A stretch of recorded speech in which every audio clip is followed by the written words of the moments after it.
वो समझने वाली थी, लॉजिकल थी, मैंने समझा दी। लेकिन माइनस आई सीरीज है, अब उसको रटना ही पड़ेगा, वो लॉजिकल नहीं है। अब जीओसी जैसे अपन पढ़ेंगे, जीओसी में 99% चीजें ऐसी हैं जो समझने योग्य है और जिसको हम दैनिक जीवन से जोड़ के समझ सकते हैं, बहुत आसान तरीके से समझ सकते हैं। तो 99% चीजों को हम समझेंगे।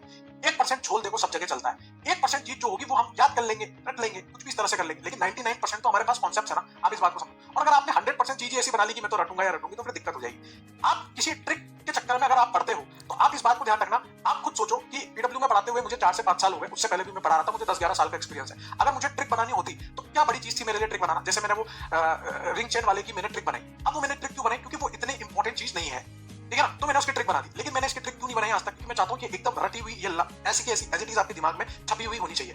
तो कहां ट्रिक बनानी चाहिए और कहां ट्रिक नहीं बनानी चाहिए, ये भी अपने को पता होना चाहिए गुड्डू भैया, समझ रहे हो। हमें ये चीजें ऐसे ध्यान रखनी कि NF3+, NR3+, NH3+, NO2 इस वे में ही याद होनी चाहिए।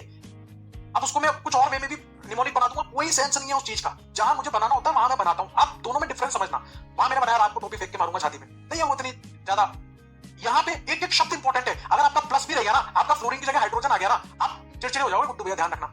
इसको एज इट इज ध्यान रखोगे, क्लियर है। बाकी इतनी जैसे आपने क्लास अटेंड करी है गुड्डू भैया, तो बस यही कहूंगा आपसे,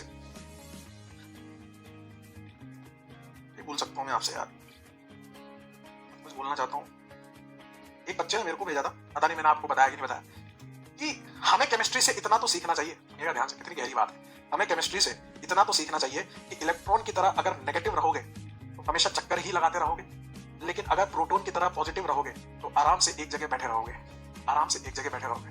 तो ऐसा नहीं है, इलेक्ट्रॉन की अपनी खुद कुछ खासियत है, प्रोटॉन की अपनी कुछ खासियत है, लेकिन हाँ ये बात जरूरी है कि आप इस बात को समझिए, इधर उधर भटकना बंद करो, जिससे अभी भी आप इस चीज में लगे हुए हो कि यहाँ ये चल रहा है, वहां ये चल रहा है। इस चीज को stick to a single person or a single subject, then only you can get what you want in your life.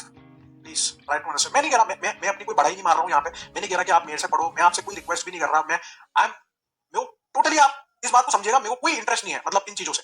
मैं बस ये कह रहा हूँ, आप कहीं अपना नुकसान ना कर बैठे इस चक्कर में, डामाडोल वाली स्थिति में। आप इस बात को समझना, मैं आपके फेवर की बात कर रहा हूँ। I am not favouring my self. मैं अपने फेवर की बात ही नहीं कर रहा यहाँ पे, मैं सिर्फ आपके फेवर की बात कर रहा हूँ। मैं तो साफ कह रहा हूँ कि आपको किसी और से पढ़ना, पढ़िए प्लीज, लेकिन आप फिर उनसे पढ़िए। अगर आपको मुझसे पढ़ना है तो फिर आप मुझसे पढ़िए।